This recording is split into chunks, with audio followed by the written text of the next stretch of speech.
राधानगरी तालुक्यातील तुरंबे इथल्या श्री सिद्धिविनायक देवालय गणेश नगरीमध्ये संकष्टी निमित्त भाविकांना मंदिर प्रशासनाच्या वतीनं खिचडीचं वाटप करण्यात आलं। सुमारे 5,000 भाविकांनी प्रसादाचा लाभ घेतला। दिवसभर विविध धार्मिक कार्यक्रम पार पडले। संध्याकाळी आरतीसाठी भाविकांनी मोठी गर्दी केली होती।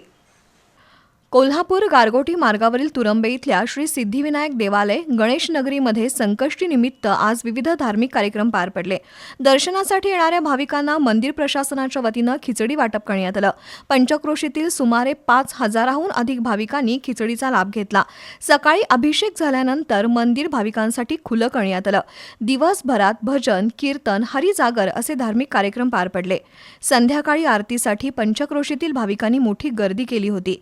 हे मंदिर असंख्य भाविकांचं श्रद्धास्थान आहे।